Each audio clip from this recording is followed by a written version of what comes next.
consultant gynecologist, obstetrician and laparoscopic and robotic surgeon at Yashoda Hospital, Malapet. నాకు 17 ఏళ్ళ experience ఉందండి. నేను గత 11 ఏళ్ళ నుంచి నేను యశోద హాస్పిటల్ మాలపేటలో వర్క్ చేస్తున్నాను. సో తను డాక్టర్ సత్య సాహు అండి, ఈజ్ అ నీనటాలజిస్ట్. సో మేము ఇవాళ ఖమ్మంకి రావడానికి రీజన్ ఏంటి అంటే, మేము ఒక రేర్ కేసు చేశాము. సో ఆ కేసు ఏంటి అని అంటే, ఒక మహిళ, తను 30 years ఉన్నాయి తనకి, కానీ తనకి ఏంటంటే ప్రెగ్నెన్సీస్లో ప్రాబ్లం ఉండిందన్నమాట.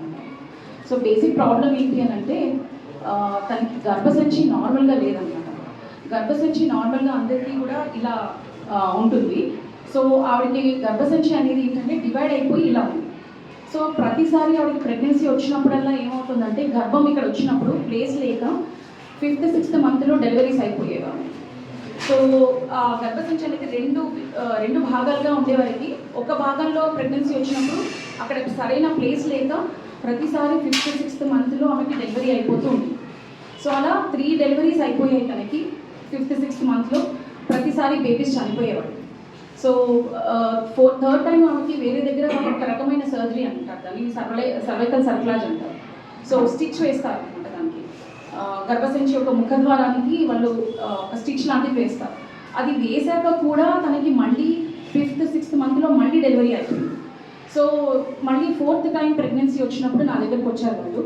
సో దీనికి ఏంటంటే, మేము చేసింది ఏంటంటే, దీన్ని అబ్డామినల్ సర్క్లాజ్ అని ఒక సర్జరీ ఉంటుందన్నమాట. సో అది ఎలా చేస్తామంటే, లాప్రోస్కోపీ ద్వారా చేస్తాము. తనకి 3rd month ప్రెగ్నెన్సీ అప్పుడు. యాక్చువల్గా 3rd month ప్రెగ్నెన్సీలో మేము ఏం చేసామంటే, తనని ఆపరేషన్ థియేటర్కి తీసుకెళ్ళి లాప్రోస్కోపీ అంటే చిన్న హోల్స్ ద్వారా లోపలికి వెళ్ళి గర్భసంచి యొక్క ముఖద్వారం దగ్గర ఒక మెష్ లాంటిది వేసామన్నమాట. అంటే ఆ ద్వారం అనేది తెరుచుకుని తనకి ప్రతిసారి ఇలా 5th 6th మంత్లో డెలివరీస్ అవ్వకుండా అక్కడ ఒక మెష్ లాంటిది వేస్తాం. సో ఈ సర్జరీ అనేది చాలా కాంప్లికేటెడ్ సర్జరీ అండి. ఎందుకంటే ఆ మెష్ వేయడం అనేది చాలా ప్లేస్ ఉండదు, అక్కడ బేబీ ఉంటుంది లోపల, అండ్ ముందు బ్లాడర్ అంటే మూత్రం సంచి ఉంటుంది, వెనకాల పేగులు ఉంటాయి. So it is very complicated surgery basically. So మేము అందుకే ఒక ఆల్మోస్ట్ 2.5-3 hours పట్టింది మాకు సర్జరీ చేయడానికి. ఆ మెష్ వేసిన తర్వాత కూడా, వేసేటప్పుడు కూడా మనకి ఎంత ప్రెగ్నెన్సీలో ఎక్కడైనా గర్భసంచిగా ఎక్కడ ముట్టుకున్నా మనకి ఇలా టచ్ చేసిన వెంటనే బ్లీడింగ్ అంత హెవీగా ఉంటుంది ప్రెగ్నెన్సీలో. ఎందుకంటే ప్రెగ్నెన్సీలో బ్లడ్ సర్క్యులేషన్ అనేది అంత హెవీగా ఉంటుంది అన్నమాట. సో ఆ స్టిచ్ వేసేటప్పుడు కూడా తనకి బ్లీడింగ్ కంట్రోల్ చేసుకుంటూ చేయాల్సి వచ్చిన అవసరం వచ్చింది. సో ఆ మెష్ వేసాము. వేసిన తర్వాత ఆ పేషెంట్ మా దగ్గరికి కంటిన్యూస్గా ఫాలోఅప్స్కి రమ్మని చెప్పాము. ఆ దాంట్లో కూడా ఆమె డయాబెటిక్ అంటే షుగర్ పేషెంట్ మళ్ళీ తను. సో 4th ప్రెగ్నెన్సీ అండ్ 32 yearsకి తనకి ప్రెగ్నెన్సీలో షుగర్ అనేది వచ్చింది. సో షుగర్ని మేనేజ్ చేసుకుంటూ, షుగర్స్ని కంట్రోల్ చేసుకుంటూ, ఆ మెష్ని సరైన పొజిషన్లో ఉందా లేదా అని స్కాన్స్ చేసుకుంటూ, బేబీ యొక్క గ్రోత్ సరిగ్గా ఉందా లేదా అనేది చూసుకుంటూ ఉన్నాము. సో అలా ఆమెకి 5th 6th మంత్లోనే ప్రెగ్నెన్సీస్ లాస్ అయ్యేవి. బట్ మేము మెష్ వేసిన తర్వాత ఆమెకి ఆల్మోస్ట్ 9th మంత్లో డెలివరీ అయింది. జస్ట్ 35-36 weeks రీచ్ అవ్వగానే ఆమెకి డెలివరీ అయింది. అంటే పెయిన్స్ వచ్చాయి. సో మేము ఎమర్జెన్సీ సిజేరియన్ సెక్షన్కి తీసుకున్నాము. సో 9th మంత్లో డెలివరీ అయిన బేబీస్ బాగుంటారు, ప్రీమెచ్యూర్ కాదు కాబట్టి. సో ప్రీటర్మ్ అంటే ఏంటంటే, మనకి 37 కంప్లీట్ అయితేనే మనం టర్మ్ బేబీస్ అంటాము. సో 36 weeks కాబట్టి మనం ప్రీటర్మ్ అంటున్నాం. కానీ 9th మంత్లో వరకు మేము తీసుకొచ్చాము ఆ ప్రెగ్నెన్సీని. సో 3 డెలివరీస్ ఆమెకి 4th మంత్లోనే డెలివరీ అయిపోయి 5th మంత్లోనే డెలివరీ బేబీస్ చనిపోయేవాళ్ళు ఆమెకి. సో అలాంటిది మేము 9th మంత్కి తీసుకొచ్చి ఆ బేబీని డెలివరీ చేశాము. సో ఆ బేబీ గురించి మీకు డాక్టర్ సత్యసాయి గారు మీతో చెప్తారు. सत्यप्रिय साहू है, मैं बेबियों का डॉक्टर हूँ. सो यशोदा हॉस्पिटल में जो न्यूबॉर्न बेबी पैदा होता है, जनरली 700 ग्राम से लेके या 600 ग्राम कोई भी बेबी बॉर्न होता है तो उसका मैं देखभाल मैं ही करता हूँ. जो मैडम ने भी बताया कि इतना कॉम्प्लिकेटेड डिलीवरी था, क्योंकि जनरली वो बेबीज लॉस होते हैं, काफ़ी सारे अबॉर्शन भी हुए थे. ये जो बेबी था by God's grace and by madam grace also, baby अच्छा आया. बट 2 kg था वेट उसका, 2.1 kg. बट बेबी का बहुत ज़्यादा ही ब्रीदिंग डिफिकल्टी था, लंग्स इमेच्योर था, सारे ऑर्गन्स इमेच्योर थे. तो हम लोग उसको डायरेक्टली डिलीवरी रूम से उसको NICU में लेके गए. लेके जाने के बाद हम लोग उसको वेंटिलेशन में स्टार्ट किए. वेंटिलेटर जो होता है हमारा, हम ट्राई किए उसको इन्वेसिव वेंटिलेशन ना देके नॉन इन्वेसिव नाजल से देने के लिए. नाजल वेंटिलेशन मतलब एक मास्क लगा के उसको वेंटिलेट करते हैं. सो उसके साथ बेबी थोड़ा इम्प्रूव हुआ, और उसके बाद भी ब्रीदिंग डिफिकल्टी कम नहीं हुआ, तो हमें सर्फैक्टेंट देना पड़ा। सर्फैक्टेंट एक लंग प्रोटीन होता है जो कि हम लोग यहाँ से डाल के लंग्स के अंदर डालते हैं। मान लो इंक्यूबेट करके जो यहाँ पे जो ट्रैकिया है, जो वाइट पाइप होता है, फूड पाइप होता है, वहाँ पे डाल के सर्फैक्टेंट नाम का इंजेक्शन डालते हैं।